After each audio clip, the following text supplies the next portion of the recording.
Hello everyone, मैं उत्कर्ष गुप्ता, एक नए pointer mechanical department I Bombay में। और इस वीडियो के थ्रू हम डिस्कस करने वाले हैं कॉस्ट प्रोडक्ट्स। हमने लास्ट वीडियो में डिस्कस किया था हमारे डॉट प्रोडक्ट्स का कॉन्सेप्ट, जो कि वेक्टर प्रोडक्ट करने का एक और तरीका है। ये और उसमें डिफरेंस काफी सिंपल है कि वहाँ पे हम स्केलर प्रोडक्ट करने के बाद वैल्यू स्केलर आई थी, बट यहाँ पे हम क्रॉस प्रोडक्ट करने के बाद भी हमारी वैल्यू ऐसा वेक्टर आई थी। सो स्टार्ट करते हैं।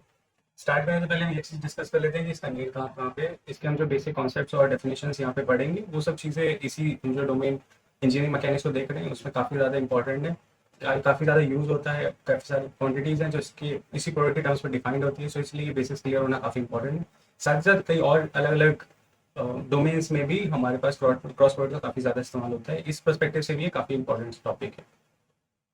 सो स्टार्ट करते हैं हमारे क्रॉस प्रोडक्ट की डेफिनेशन से। अगर दो वेक्टर हमारे पास दिए हुए हैं, मान लो पी और Q. So in that scenario P cross U जो होगा वेक्टर प्रोडक्ट, अगर हम डिफाइन करेंगे as a cross product define करेंगे, तो उसकी वैल्यू होगी इन दोनों का मैग्नीट्यूड टाइम्स इन दोनों के बीच का एंगल साइन का साइन टाइम्स कुछ डायरेक्शन वेक्टर। अभी हम डिस्कस करेंगे कि डायरेक्शन वेक्टर हम कैसे डिफाइन कर रहे हैं। ओवरऑल हमारा फॉर्मूला बन के ये आएगा। ये बेसिकली उसकी डेफिनेशन है हमारे क्रॉस प्रोडक्ट की। अच्छा, यहाँ पे हम फिगर के थ्रू देखते हैं कि हमारे कौन से वेक्टर हैं और हम क्या क्या टर्म्स डिफाइन कर रहे हैं, वो सब फिगर के थ्रू देखते हैं। पहले चीज़, हमारा जो वेक्टर पी है, दूसरा वेक्टर क्यू है, उन दोनों के बीच में एक एंगल बन रहा है थीटा, और हमने उनकी दोनों की टेल को ज्वाइन कर दिया। सो जो पी का मैग्नीट्यूड होगा, पहली बात तो हम सारे वेक्टर्स को डिफाइन कैसे करते हैं, जो रिप्रेजेंट कैसे करते हैं, वो डार्क बोल्डर और कैपिटल केस लेटर्स में है। हमारे जो भी मैग्नीट्यूड वाली चीज़ है, या तो हम जैसे पी अगर हमारा वेक्टर है तो इधर उसे बहुत ही बोल्ड बनाएंगे, या फिर हम उसके ऊपर एक नीचे अंडरलाइन करेंगे, या फिर उसका एक एरो भी बना सकते हैं। ये सब वेक्टर को रिप्रेजेंट करने के लिए। और हमारे जो भी स्केलर होंगे उसके केस में, स्केलर के केस में हम या तो इसी अगर सेम वेक्टर का, या तो मैं पी बनाऊंगा थोड़ा इटैलिक फॉर्म में, या फिर मैं इस पर एक दो बार लगा दूंगा साइड में for the representation of magnitude. और तीसरा केस ये भी हो सकता है कि मैं इसे स्मॉल पी बना दूँ। तो इस अलग अलग तरीके से हम इसे एज अ स्केलर रिप्रेजेंट करेंगे। ठीक है। सो हमें पी और क्यू पता है कि इसका मैग्नीट्यूड है, कि हम जो लाइन ड्रॉ कर रहे हैं उसकी लेंथ कितनी है, वो रिप्रेजेंट करेगा कि उस वेक्टर का मैग्नीट्यूड क्या है। थीटा हमें एंगल मिल गया। अब यहाँ पे एम जो है, वो वेक्टर जो है वो इन दोनों के परपेंडिकुलर है, पी और क्यू के। ठीक, तो अगर ये पी और क्यू है, तो अगर दो वेक्टर ऐसे हैं, हम उन दोनों को अगर एक ज्वाइन कर रहे हैं, तो वो बेसिकली दो एक पूरा प्लेन ड्रॉ करेंगे। कहने का मतलब, हम दो वेक्टर्स हैं जो कि एक दूसरे पे लाइन नहीं कर रहे, मतलब एक वेक्टर के ऊपर दूसरा वेक्टर लाइन नहीं कर रहा, एक लाइन पे नहीं है दोनों। अगर ऐसा सिनेरियो है, दो वेक्टर हैं, तो वो दो वेक्टर मिलके पूरा एक प्लेन डिफाइन करते हैं। ये बेसिकली कह सकते हैं कि उन दो इंडिपेंडेंट वेक्टर्स, क्योंकि सिंस दोनों एक लाइन पे लाइन नहीं कर रहे, तो इंडिपेंडेंट कहलाएंगे। दो इंडिपेंडेंट वेक्टर्स को यूज करके हम एक 2D स्पेस को डिफाइन कर सकते हैं हमारे बाकी कोई भी वेक्टर को इन दोनों टर्म्स में लिख के। तो ओवरऑल हमारे ये पी और क्यू का जो प्लेन बन रहा है, अगर एक प्लेन है तो उसके नॉर्मल कहाँ कहाँ होंगे। एक नॉर्मल होगा जो इससे पॉइंट अप हो रहा होगा, एक नॉर्मल होगा जो पॉइंट डाउन कर रहा होगा। अब इन दो वेक्टर्स में से हम कौन सा जो दो नॉर्मल वाले वेक्टर्स हैं जो इस दोनों वेक्टर्स के परपेंडिकुलर हैं, इनके टर्म्स में हम ऐसा कौन सा वाला वेक्टर चूज करें, क्योंकि हमारे पास अब दो ऑप्शन है। तो इस चीज़ को रिजॉल्व करने के लिए एक राइट हैंड अपना सिस्टम बनता है। उसके अकॉर्डिंग हमें अभी यहाँ पे डिफाइन करने के लिए कि कौन सा परपेंडिकुलर लेना है, हम बहुत सिंपल सा प्रोसीजर फॉलो करेंगे। पहला चीज़ ये कि हमारे जहाँ से क्रॉस प्रोडक्ट में जो हमने पहला टर्म लिखा है, इस केस में हमने पी लिखा था, तो हम स्टार्ट करेंगे उस पी वाले वेक्टर को, पी वाले वेक्टर से स्टार्ट करेंगे। हम उसकी टेल से लेंथ की तरफ जाएंगे। हमारे जैसे पी वेक्टर है, हम उसकी लेंथ से चलेंगे, उसकी टेल से चलेंगे, उसके एरो तक जाएंगे। फिर हमारा जो वेक्टर क्यू है, हम उसकी तरफ अपनी फिंगर को कर्ल करेंगे। फिंगर कर्ल करने में वो हमारे थीटा को रिप्रेजेंट करता है। हम जिस डायरेक्शन में अपनी फिंगर कर्ल करेंगे, तो उससे करस्पॉन्डिंग हमारे हम जहाँ पे भी पॉइंट करेगा, वो नॉर्मल की डायरेक्शन को रिप्रेजेंट करता है। कहने का मतलब, मैं पी वेक्टर की डायरेक्शन में गया टेल से हेड तक, मैंने फिर अपनी फिंगर्स को इस हिसाब से कर्ल किया कि वो थीटा की मतलब क्यू तक जाए। वो कर्ल करने पे वो पॉइंट अप करा, तो जो भी ये डायरेक्शन होगी उसमें जो यूनिट वेक्टर होगा वो एन को रिप्रेजेंट करेगा। ठीक है। इन दोनों का जो नॉर्म, ये जो पी क्यू साइन थीटा, वो बेसिकली उसका मैग्नीट्यूड है। हम एन को स्केल अप करेंगे तो पी क्रॉस क्यू बताएगा। तो पी क्रॉस क्यू बेसिकली ये एन को एक स्केल अप वर्जन। फिजिकली ये चीज क्या रिप्रेजेंट करती है, हमारा जो क्रॉस प्रोडक्ट होता है वो बेसिकली इस पी और क्यू के को मिला के जो पैरेललोग्राम बनता है, उसके एरिया का वेक्टर को रिप्रेजेंट करता है। इन टर्म्स अगर हम इसका मैग्नीट्यूड ले लेंगे तो बेसिकली इस पैरेललोग्राम का एरिया बताएगा। इसे हम इस तरह से भी दे सकते हैं कि मेरे पास एक वेक्टर ऐसे है, एक वेक्टर ऐसे। तो अगर मैं इस वाले वेक्टर को शिफ्ट करके यहाँ ले जाऊँ तो ये ऐसे, और इस वाले वेक्टर को ऐसे शिफ्ट करके आगे ले जाऊँ तो ये ऐसे। तो इन सब ने मिलकर क्या बना, ये लाइन इसके पैरेलल होगी, ये लाइन इसके पैरेलल, क्योंकि मैं सिर्फ शिफ्ट कर रहा हूँ। इसको यहाँ से यहाँ शिफ्ट कर रहा है, नीचे वाले को शिफ्ट करके ऊपर लेके आऊँ, तो वो बेसिकली पैरेललोग्राम है क्योंकि अपोजिट साइड्स पैरेलल है। सो इन दोनों का जो क्रॉस प्रोडक्ट होगा वो क्या होगा, ये चीज जो भी चीज होगी वो इसका मैग्नीट्यूड होगा। ये मान लो ये पी था, ये मेरा पी वेक्टर था, ये मेरा क्यू वेक्टर था, ये जो भी लेंथ होगी इन टर्म्स ऑफ मैग्नीट्यूड वो पी होगी, स्मॉल पी या मैग्नीट्यूड पी ले लो। अब इस चीज का मैं यहाँ से परपेंडिकुलर डालूं तो ये जो हाइट कितनी होगी, मतलब क्यू ऐसे है, ये जो हाइट करस्पॉन्ड कर रही है इस पे, वो इस पैरेललोग्राम की भी हाइट है। तो क्या होगा, यहाँ पे कुछ एंगल थीटा बन रहा होगा पी और क्यू के बीच में। मैं इसे थोड़ा यहाँ पे जूम आउट वर्जन बनाता हूँ। ये क्यू है मैग्नीट्यूड में, ये थीटा है, ये पी की डायरेक्शन है, ठीक है। तो ये जो भी चीज़ एक ट्राइंगल बना, इसका ये वाला ये चीज़ क्या होगी, क्यू का sine theta from trigonometry, Q का साइन थीटा। ये बेस क्या था पी, उसकी हाइट कितनी है हमारा क्यू साइन थीटा। अगर हम इसका वो अपना एरिया निकालना होगा इस पैरेललोग्राम का, तो हम सिंपली क्या करेंगे, अपना हाइट टाइम्स बेस का, तो हम इसे लिख सकते हैं हाइट हमारी बेस पर हमारा बेसिकली पी है और हमारा क्यू टाइम्स साइन थीटा। यहाँ पे सब कुछ अपना अभी मैग्नीट्यूड में। सो यही चीज़ क्या रिप्रेजेंट कर रही है, ये हमारा इसका मैग्नीट्यूड, यानी कि पी क्रॉस क्यू का जो मैग्नीट्यूड होता है वो एरिया होता है जो पैरेललोग्राम ये बनाते हैं। और सिंस हम एक वेक्टर डिफाइन कर पा रहे हैं एन के जरिए, तो हम इसे अगर वेक्टर फॉर्म में देखेंगे तो वो बेसिकली एरिया के वेक्टर को रिप्रेजेंट करेगा। एरिया वेक्टर का एक अलग सेंस बनता है, काफ़ी जगह पे यूज होता है, क्योंकि अगर हम वेक्टर फॉर्म में से लोगे सो ओवरऑल कई जगहों पे तुम जब मल्टीपल कैलकुलेशन को वेक्टर के टर्म से ज़्यादा इजीली कर सकते हो। सो ओवरऑल उससे ज़्यादा से एरिया एज अ वेक्टर भी कंसिडर होता है, बट एज अ स्केलर हम उसे काफ़ी अच्छे से समझते हैं। स्केलर के टर्म्स में अभी लेके चलते हैं कि ये पैरेललोग्राम के एरिया को रिप्रेजेंट कर रहा है, ठीक है। अब अगर हमने डॉट प्रोडक्ट वाली वीडियो देखी है तो हमने डॉट प्रोडक्ट में बोला था कि उसकी प्रॉपर्टीज में कि हमारा डॉट प्रोडक्ट कम्यूटेटिव होता है। कम्यूटेटिव इन द सेंस, अगर मैं पी और क्यू का डॉट कर रहा होता तो मैं पी और क्यू की जगह अगर अपनी डेफिनेशन में चेंज करूंगा उससे कोई फर्क नहीं पड़ेगा।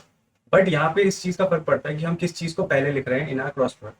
कहने मतलब मैं अगर पी क्रॉस क्यू लिखूँ और अगर क्यू क्रॉस पी लिखूँ तो मैं इन दोनों को इक्वेट नहीं कर सकता। इन दोनों के में एक माइनस का फैक्टर का डिफरेंस है। इसका रीजन सिंपल है, मैं अगर पी से क्यू तक क्रॉस अपनी फिंगर क्रॉस कर रहा हूँ, क्योंकि मैं पी पहले तो सिर्फ पी से स्टार्ट करूंगा फिर क्यू की तरफ जाऊंगा, पी क्रॉस क्यू की वजह से जहाँ मेरी फिंगर पॉइंट करेगी, थंब पॉइंट करेगा, वो मेरा नॉर्मल की डायरेक्शन है। बट अगर मैं इसका उल्टा करते हैं, यानी क्यू क्रॉस पी करूंगा, तो क्या करना हो, क्यू से पी जाना पड़ेगा। क्यू से पी जाते समय मेरा थंब जो है वो डाउनवर्ड पॉइंट आउट कर रहा है। सो जो हमारा इसका क्यू क्रॉस पी था वो इसकी अपोजिट डायरेक्शन में है जहाँ पे हमारा पी क्रॉस क्यू था। इसीलिए ये दोनों चीजें इक्वल नहीं है, एक माइनस का डिफरेंस है। बट अगर तुम दोनों का मैग्नीट्यूड ले लोगे तो pretty much सेम ही है। तो मैग्नीट्यूड के टर्म्स में ये वैलिड है, but as a form of a vector ये चीज वैलिड नहीं है क्योंकि डायरेक्शन में डिफरेंस है। मैग्नीट्यूड सेम है, डायरेक्शन अलग है। अब यहाँ पे कुछ प्रॉपर्टीज डिफाइन कर लेते हैं हमारे कार्टेशियन सिस्टम के जो यूनिट वेक्टर्स होते हैं, यानी कि आई जे के, उनकी जो एक स्पेसिफिक प्रॉपर्टी जो कि क्रॉस प्रोडक्ट से आती है। पहला चीज की आई का जे से क्रॉस करने पे, आई को जे से क्रॉस करने पे के आता है, जे से के को करने पे आई आता है, और के से आई को करने पे जे आता है। कहने मतलब मेरे पास यहाँ पे आई जे के है। ये चीज़ एक नोटिस करो कि ये हमारा जब तक हम राइट हैंड थंब रूल इसमें यूज़ कर रहे हैं तब तक वैलिड है। और ये तुम्हें पता ही है कि हमारा जो एक्स और वाई अगर मैं डिफाइन कर दूँ तो जेड कैसे डिफाइन करते हैं, मैं एक्स से वाई की तरफ फिंगर कर्ल करता हूँ, जहाँ थंब पॉइंट करता है वो चीज़ जेड होती है। सो ये चीज़ पहले से राइट हैंड रूल को सेटिस्फाई कर रही है। तो जो भी राइट हैंड रूल को सेटिस्फाई कर रहा है उसके अकॉर्डिंग मैं अगर आई क्रॉस जे कर रहा हूँ तो वो करस्पॉन्डिंगली राइट हैंड रूल के हिसाब से के को भी उसी डायरेक्शन में देगा जहाँ पे एक्चुअल में होना चाहिए थ्रू दिस थंब। तो इसीलिए तुम इसे करके देखोगे तो एक्जैक्ट सेम आएगा। बट अगर मैं इसका जस्ट उल्टा करूंगा तो मैं हमेशा नेगेटिव साइन आएगा, बेस्ड ऑन दिस डिस्कशन जो हमने जस्ट थोड़ी देर पहले किया था। तो अपना ये यहाँ माइनस आ रहा है। इसको याद करने का एक सिंपल तरीका क्या, तुम एक ट्राइंगल ड्रॉ कर सकते हो आई जे और के को, तीन वर्टिसेस आई जे के। आई से जे जाओगे, आई से जे करने पे के आएगा पॉजिटिव, जे से के जाने पे आई आएगा पॉजिटिव, और के से आई जाने पे जे आएगा पॉजिटिव। मतलब अगर तुम इसे साइक्लिक फॉर्म में चलते रहोगे तब तक तुम्हें नेक्स्ट टर्म मिलेगा जो पॉजिटिव फॉर्म है। बट अगर तुम इसे उल्टी साइकिल में चलोगे तो फिर वो टर्म नेगेटिव में मिलेगा। ये याद करने का इजी तरीका है कि ये वाला कौन सी प्रॉपर्टी ये लोग फॉलो करते हैं, वरना इसके अलावा तुम अपने राइट हैंड रूल से हमेशा ही चेक कर सकते हो कि ये कौन सी। बट ये जस्ट शॉर्ट कट टू वो सेम चीज करने के लिए। अच्छा, अब एक वेक्टर अगर अपनी ही डायरेक्शन में होगा तो उन दोनों बीच का एंगल कितना होगा। मान लो अगर ये है वेक्टर, इसके अलावा एक दूसरा वेक्टर है और दोनों एक ही लाइन पे लाई कर रहे हैं, तो एक ही लाइन पे लाइन करने का मतलब क्या होगा, इन दोनों के बीच का एंगल क्या होगा, जीरो। इन दोनों के बीच का अगर एंगल जीरो होगा तो इन दोनों का क्रॉस प्रोडक्ट क्या होगा। ये मान लो बी है जो कि पैरेलल है यू से, यू वेक्टर से, तो बी क्रॉस यू जो होगा उसमें से साइन थीटा ही जीरो है, तो थीटा जीरो है तो उसका साइन थीटा भी जीरो होगा, तो इसलिए क्रॉस प्रोडक्ट ही जीरो हो जाएगा। सिमिलरली अगर हम सेम वेक्टर को खुद से क्रॉस करते हैं तो वो जीरो आएगा, क्योंकि दोनों की डायरेक्शन तो सेम ही है, मैग्नीट्यूड से यहाँ फर्क ही नहीं पड़ रहा, डायरेक्शन अगर सेम है और तुम क्रॉस प्रोडक्ट करते हो तो उसकी वैल्यू जीरो आती है। ठीक है, अब यहाँ पे देखते हैं कि हमारा इसको क्रॉस क्रॉस प्रोडक्ट देखना है हमें अपने कार्टेशियन सिस्टम में। हमने कार्टेशियन सिस्टम में किसी भी वेक्टर को कैसे रिप्रेजेंट कर सकते हैं, उसके तीन कंपोनेंट्स के टर्म्स में। v है, उसका जो भी x कंपोनेंट होगा वो vx है, जो y की डायरेक्शन में होगा वो py है, और जो z की डायरेक्शन में वो vz है। मुझे क्या डिफाइन करना है, p cross q। p cross q को मैं p को कैसे लिखूंगा, p को मैं वैसे लिखूंगा px py pz, जैसे मैंने v को लिखा वैसे ही मैंने v की जगह बस p शिफ्ट करा है, q के केस में मैंने हर जगह शिफ्ट क्यों कर दिया।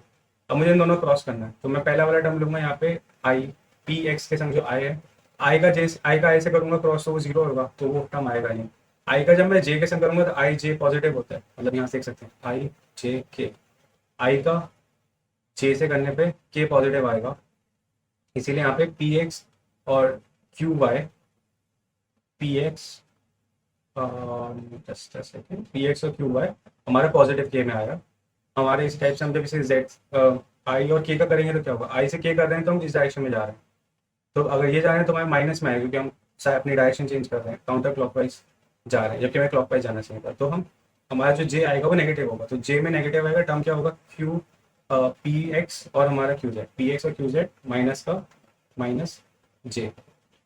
ठीक है, ये हमने एक टर्म के लिए किया। सिमिलरली हम y के लिए भी यही सेम चीज करेंगे, y के आगे j है, j और i क्या होगा, j से i फिर हम वापस उल्टी डायरेक्शन में गए तो इसलिए हमारा k नेगेटिव होगा, और उसके आगे क्या आएगा px times P Y times Q X, P Y times Q X minus sine, क्योंकि हम उल्टी डायरेक्शन में थे, और के क्योंकि वो हमारा थर्ड टर्म आता है। अभी जे और जे का करने पे जीरो, तो यानी पी वाई क्यू वाई का कोई टर्म नहीं होगा, और इसी तरीके से हमारा पी वाई जे और के का क्या होगा, जे से के हम यहाँ सीधी डायरेक्शन में जाएंगे इसलिए आई आएगा, आई पॉजिटिव होगा, और टर्म क्या होगा वो P Y times Q Z, P Y times Q Z positive में आएगा।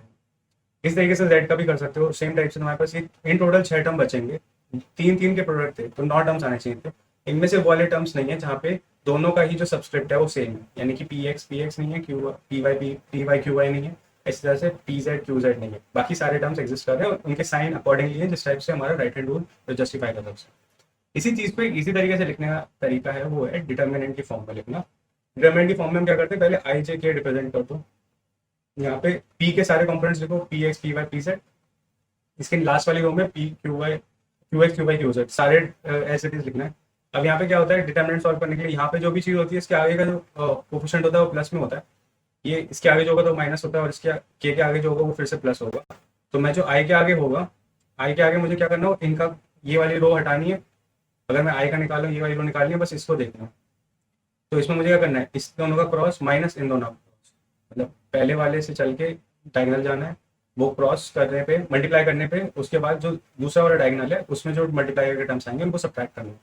सिंस आई के आगे पॉजिटिव है तो वो आगे पॉजिटिव है, अब वाई के आगे जे के आगे नेगेटिव है तो माइनस जे लिखेंगे।